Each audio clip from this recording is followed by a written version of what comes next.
Ang kahimtang sa sulod mas importante kaysa kahimtang sa gawas. Mao ni ang uluhan sa atong mensahe. Ang kahimtang sa sulod mas importante kaysa kahimtang sa gawas. Sa atong kinabuhi, duha ka klase sa kahimtang na atong giatubang. Ang kahimtang sa gawas o kahimtang sa sulod. Ang kahimtang nimo sulod, dunay panahon nga dili nimo mapakita sa gawas. Kapantay ka na nga nag-uol ka sa sulod sa imong kasing-kasing, apan maglisod kag pakita sa gawas. Imong ipakita ang pagngaya nimong nawong, apan ang tinuod sa sulod nag-uol. Unya aduna po'y kahimtang nato sa gawas nga dili ta kadaog sa atong sulod. Kana bitaw kahimtang nato sa gawas nga maglisod og handol ang imong sulod. Pag daghan kay problema nga makita nimo sa gawas, maglisod og handol ang imong kasing-kasing. So atong topic karon, mas ang kahimtang nato sa sulod mas importante kaysa kahimtang sa gawas. Kung mausisa nato ni karon kung unsa ang ngano mang nakaimportante man ang sa sulod, tungod kay kung masudlan ni pulong sa Dios ang sa sulod nato, kaya natong mapakita sa gawas o kaya po natong mahandol o unsay kahimtang sa gawas basta puno tas pulong sa Dios. Ilabi na gyud ang pulong sa Dios, puno sa iyang presensya. Kaya natong handolon kung unsay kahimtang nato sa gawas. Maong daghang kayo mga tao karon nga dili makahandol sa giatubang nila sa gawas tungod kay ang sulod nilang kahimtang wala po'y sulod sa pulong sa Dios. Okay? So balik ta sa teksto, Deuteronomio chapter 28 verse 47 to 48. Matod pa sa Dios, gipanalanginan kamo pag-ayo sa Ginoo, apan wala ninyo ikalipay ang pag-alagad. So nahitabo ni sa mga Israelita nga gipanalanginan sila pag-ayo sa Ginoo, apan nakaproblema kay waay kalipay ang sulod nila sa pag-alagad.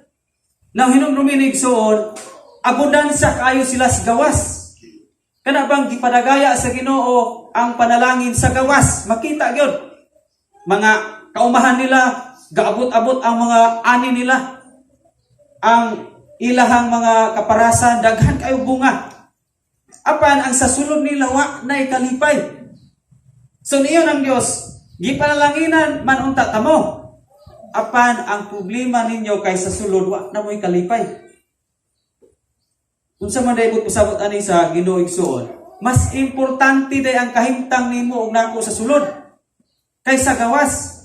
Mag-unsa di ay nang abudansya tas gawas, apan dili abudansya sulod. Amen ba? Mag-unsa man nga panalanginan kas gawas, apan dalo ang imong sulod. Napapatalita. Mao ni ang gi-question sa Ginoo, gipanalanginan man unta mo, apan ngano man ang sa sulod ninyo wa may kalipay. Grabe ni pulong igsoon. In verse 48 nagaingon diha, kay mao man ang nahitabo ninyo mga Israelita, so ang akong buhaton ninyo is ipaalagad ta mo sa inyong kaaway. Ipaalagad ta mo dito, dito na mo magserbisyo, gutomon mo dito, uhawon, unya hubok pagyud mo dito. Iso dili importante nga nindot kay tag sinina nga magsimba. Apan sa sulod nato way sinina. Kay mo ni ang gingon sa Ginoo nga sige, alagad lang mo dito kay wa mo may kalipay nato. Ipalagad ta mo dito, din mga hubo mo dito. Hubo ang iyong kahimtang dito. Dili sila physical nga wa sinina, but spiritually wa sila'y sinina sa pagkamatarong. Now, abudan sa kayo ta mga bisti sa gawas, gipanalangin natin sa Ginoo mga bisti sa gawas, apan igsuon, importante nga ang bisti nato usulod sa pagkamatarong naagyod. Mas importante ang kahimtang nato sa sulod kaysa gawas. Kay ni unsa man ang nindot kay tag bisti, unya atong batasan sa sulod, wala gyud matarong nga bisti. No? Nya, gingnan niya mga Israelita. gutomon mo dito. Buat pasabot igsoon, bisan pa dahil abudansya tas mga pagkaon sa atong lamisa. No, daghan man kita mga pralangin nga nadawat ining tuiga. Abudansya kayo atong mga bulsa, lamisa, abudansya kayo ta. Apan ang ipangita sa Ginoo, abudansya pa ba ang sa sulod nato sa atong kasing-kasing? Gaabunda pa ba ang pulong niya? Kay mas importante ang kahimtang sa sulod. Kay mag-unsa man ang abudansya tas gawas. Apan ang sulod dili abunda sa pulong sa Dios. Wala nay kaon. Gutom na ang imong espirituhanon. Mas importante ang espirituhanon kaysa imong pisikal. Muna na gingon ni Jesus, dili gyud mabuhi ang taos tinapay lamang kun dili sa matag pulong nga iyang gisulti. Amen. Now, nakainom sila, islala, inom mo dito. Apan uhawon gapon mo in verse 48. So, dili importante igsuon ang sagawas sa kahimtang. Kay bisag nakainom kas mga butang nga imong gikinahanglan, gipainom kas Ginoo, sige, ihatag nako nimo pastor, ihatag nako nimo brad or sis. Ako ihatag nimo ni mga butanga kay giuhaw man kanini. Apan sadyang akong ihatag nimo, way ako mo ni makaingon nga ang imong sasulod uga, uhaw kaayo. Kay malingaw na ya kani akong ihatag. Ang mga Israelita nalingaw sa gihatag. Gikauhawan nila ang gihatag. Apan ang sa kasing-kasing nila, wala na sila uhawa sa Ginoo. Wala na sila kalipay sa pag-alagad sa Ginoo. Now, tagaan ta mo example aning mga tao nga gipralanginan sa Ginoo o sa tunga-tunga sa ilang kinabuhi, gibiyaan nila ang Ginoo. Tan-aw nato kung unsay nahitabo sa ilang kinabuhi. Kay posible man po nga mahitabo nato nga gipralanginan ta. Dahil sa tunga-tunga sa atong kinabuhi, gibiyaan nato siya. Then pinakalas atong kinabuhi, paani nato ang atong pagbiya sa Ginoo. Si King Solomon nangayo kaalam sa Dios, kabalot ana. Nangayo siya kaalam sa Dios. Gihatagan sa Ginoo kaalam, walay sama. Sa tanang hari sa kalibutan, walay samang kaalam ang gihatag sa Ginoo niya. Sa dihang napang kaalam sa Dios, kabalong mumanid si Solomon sa iyang panahon. Kabalo siyang mumanid sa iyang panahon. Kabalo siyang mumanid sa iyang katigayunan. Sa kadaghan niyang buluhaton, kabalo siyang mumanid. Oy, naon siya man naigsuon, nga sa dihang ipiya na siya sa Ginoo, wala na siyang walagad sa Ginoo, siya na may gimanid sa mga babae. Yang kabit o kasawa, siya na may gimanid. Siya na may giingnan Solomon. Buhatin mi og halaran nga magputukod ta og Dios. Kay mo niya mo silimbahon Solomon. Sa una pagsugod siya pay bubuyag, dili na pwede kay mag-alaga ta sa Ginoo. Karon siya na giingnan sa mga babae tukurin mi og panghalaran para magsimba mi sa mga Dios. So karon ang mahitabo, si Solomon ay gimanid sa mga babae. Apan hinumdumi sa sinugdanan, kitagaan siya kaalam sa Ginoo sa pagmanid. Karon nahitabo siya na gimanage. O ato ning i-apply sa tong kinabuhi karon. Doon na kay ipangayo sa Ginoo. Kaalam ba na or knowledge or mga butang ba? Gihatag sa Dios. Kay saad niya panalanginan ta niya. Unya inighatag ka na sa Ginoo, ayaw katintal nga mobiya kaniya kay malingaw na kasi ang gihatag. Ayaw katintal nga mo distansya kaniya kay nasatisfy na kas gihatag niya. Kay kung imo na siyang buhaton, mahisamat ang Solomon. Kita na mo'y i-manage. Kita na mo'y i-manage sa mga butang nga imong nadawat. Kita na i-manage sa mga panalangin nga imong gidawat. Maglisod na kag adto sa simbahan tungod sa panalangin nga imo gihatag sa Ginoo diha nimo, maglisod na ka.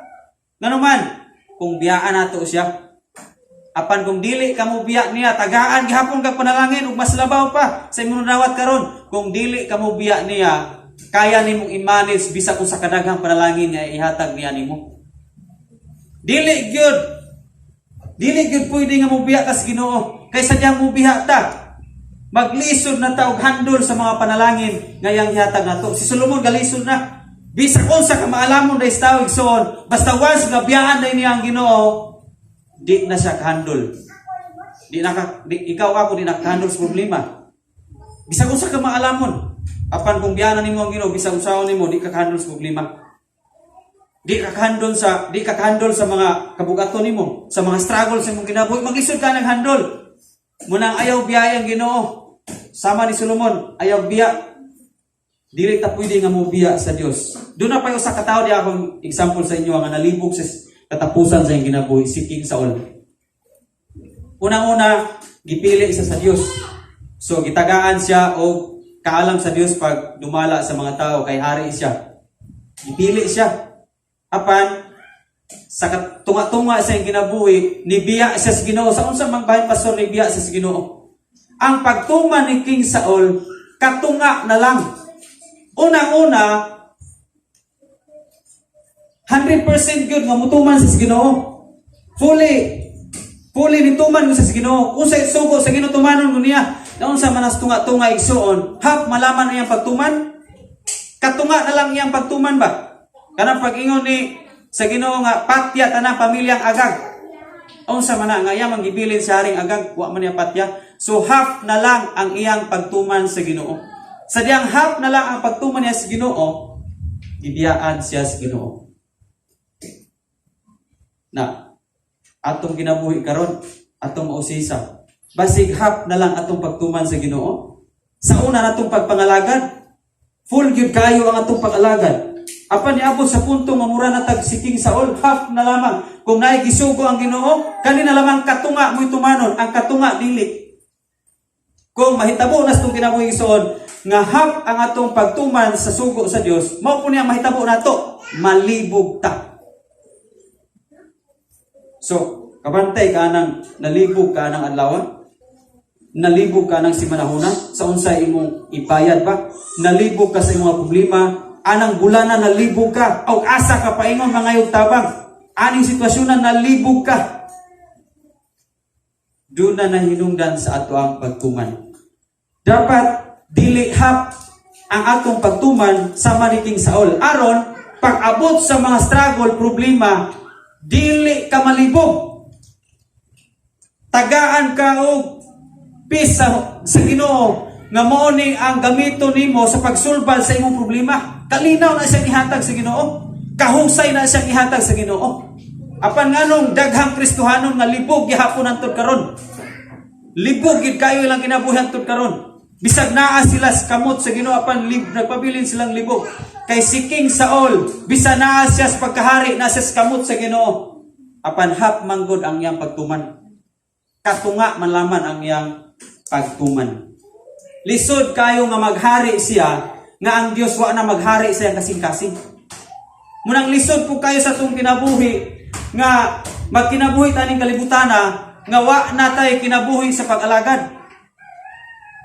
Lisod kayo nga maabundansya ta sa gawas, pandili abundansya sa sulod. Kay naay gisambingay ni Jesus in Lucas chapter 12 verse 16 to 21 nga niingon si Jesus, dunay usa ka sambingay, adunay usa ka dato nga adunay uma nga maayo kayong abot ang iyang uma. Mabasa ni muna Lucas 12. Maayo kayong abot ang iyang uma.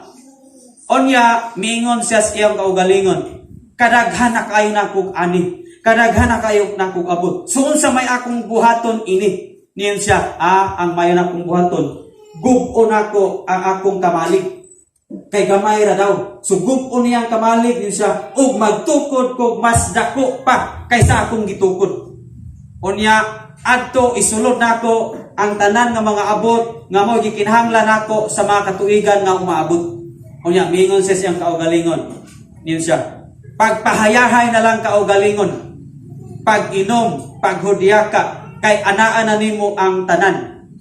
Apan gingnan siya sa Ginoo in verse 20. Lucas 12 verse 20. Ini sa Ginoo, huy buang, ining kagabion mamatay ka. Kinsa may makapanunod sa imuhang mga kabtangan o kinsa may bilinan nimo sa imong mga gitigong para sa imong kaugalingon. Unya sa verse 21 niyon si Jesus, mao kini ang mahitabo sa mga tao nga magtigom og bahandi para lang sa ilang kaugalingon apan dili dato sa tubangan sa Dios. Busa ang verse 28 sa Deuteronomy niyon siya, verse 47. Gipanalanginan ko kamo apan nganong wa mamoy kalipay sa pag-alagad nako. Igsuon diri si pamilya, gi-remindan das Ginoo kung dunay panalangin nga gihatag nimo diha nimo karon, daghan pag yung malabot nga ihatag pag yun. Apan hinumdumi ni ayaw gyud biya, ayaw gyud katintal nga mo biya kas Ginoo tungod sa maong mga panalangin. Kay sa panahon ngayon mo ning buhaton, maglisod kag handol sa mga problema. Maglisod ka o mapuno kas kalibog. Ibutang gini si mong una ko. Ang resulta sa atong mga kalibog karon tungod kay hap ang atong pagtuman sa mga sugo sa Dios.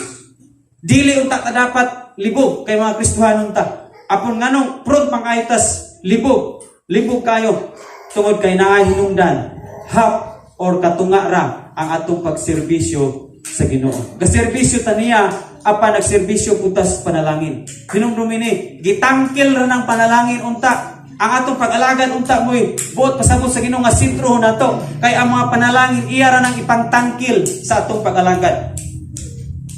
Iya ra nang ipantangkil sa atong pag-alagad. Sa dihang mga alagad ta ug dili mo biya sa Ginoo, dili po tabiyaan sa mga panalangin. Amen? Jadi si family, nasayod ko nga di gyud mo biyaan sa mga panalangin.